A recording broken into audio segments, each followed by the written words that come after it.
कभी ऐसा हुआ है कि कोई नई स्किल सीखनी हो, जैसे कि गिटार बजाना या कोई नई भाषा? शुरुआत में थोड़ा मुश्किल लगता है ना, है ना? तो चलिए आज इसी सीखने की प्रक्रिया के पीछे की साइंस को समझते हैं।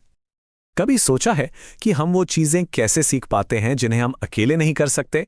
जरा उस वक्त के बारे में सोचिए जब पहली बार कुछ मुश्किल करने की कोशिश हो रही थी। इसका सबसे अच्छा उदाहरण है साइकिल चलाना सीखना। लगभग हमेशा हमारी मदद के लिए कोई ना कोई साथ होता ही है, कोई दोस्त, टीचर या घर का कोई बड़ा। तो ये जो मदद मिलती है ना, ये कोई इत्तेफाक नहीं है।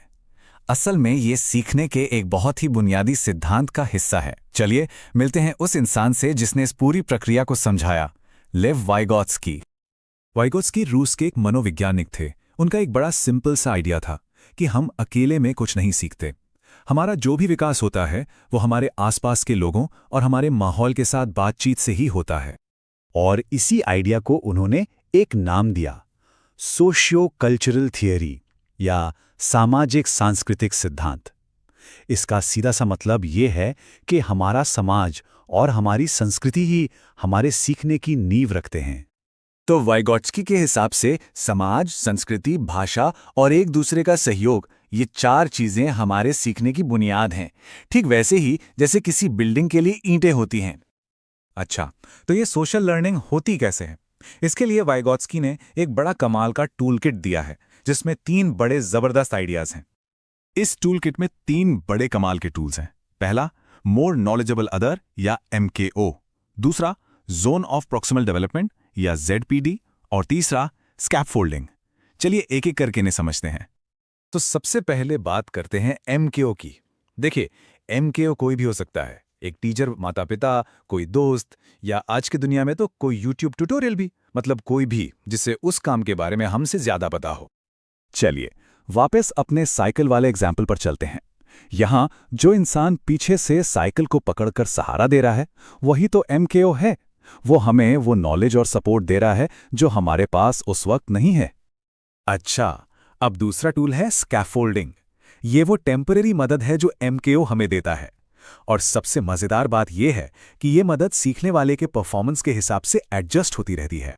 जैसे साइकिल सीखते वक्त वो ट्रेनिंग व्हील्स, या फिर पीछे से सीट को कस के पकड़े रहना और साथ में वो हौसला देना कि अरे तुम कर सकते हो, ये सब स्कैफोल्डिंग ही तो है।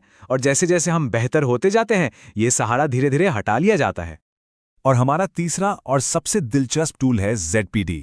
ये सीखने का वो स्वीट स्पॉट है, मतलब वो गैप जो इस बात के बीच है कि हम अकेले क्या कर सकते हैं और किसी की मदद से क्या हासिल कर सकते हैं।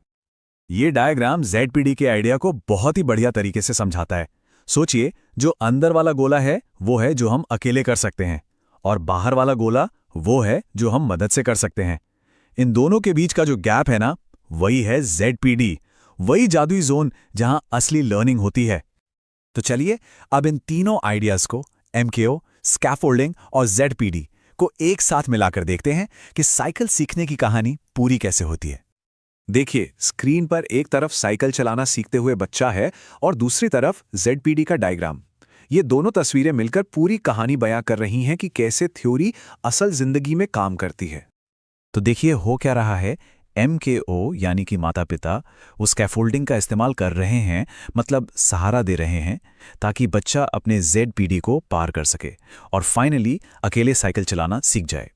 ये एक बिल्कुल नेचुरल प्रोसेस है। अब देखिए, ये थ्योरी सिर्फ साइकिल सीखने के बारे में नहीं है, इसका असली इम्पैक्ट तो एजुकेशन में है, हमारी क्लासरूम्स में।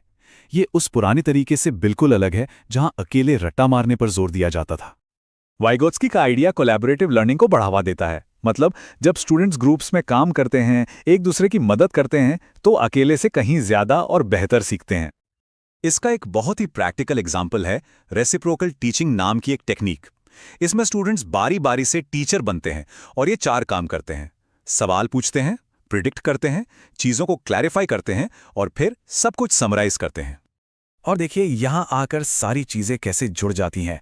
टीचर बन जाते हैं MKO, जो भी लर्निंग मटेरियल है वो काम करता है स्कैफोल्डिंग का, और मकसद होता है स्टूडेंट को उसके ZPD को पार करने में मदद करना, ताकि वो अपना लक्ष्य हासिल कर सके। तो जाते जाते एक सवाल पर सोचते हैं, अगर सीखना वाकई एक सोशल प्रोसेस है, तो वो सबसे जरूरी चीज क्या है जो किसी ने हमें सीखने में मदद की। जरा अपने MKO को याद कीजिए। सोचते रहिए और सीखते रहिए।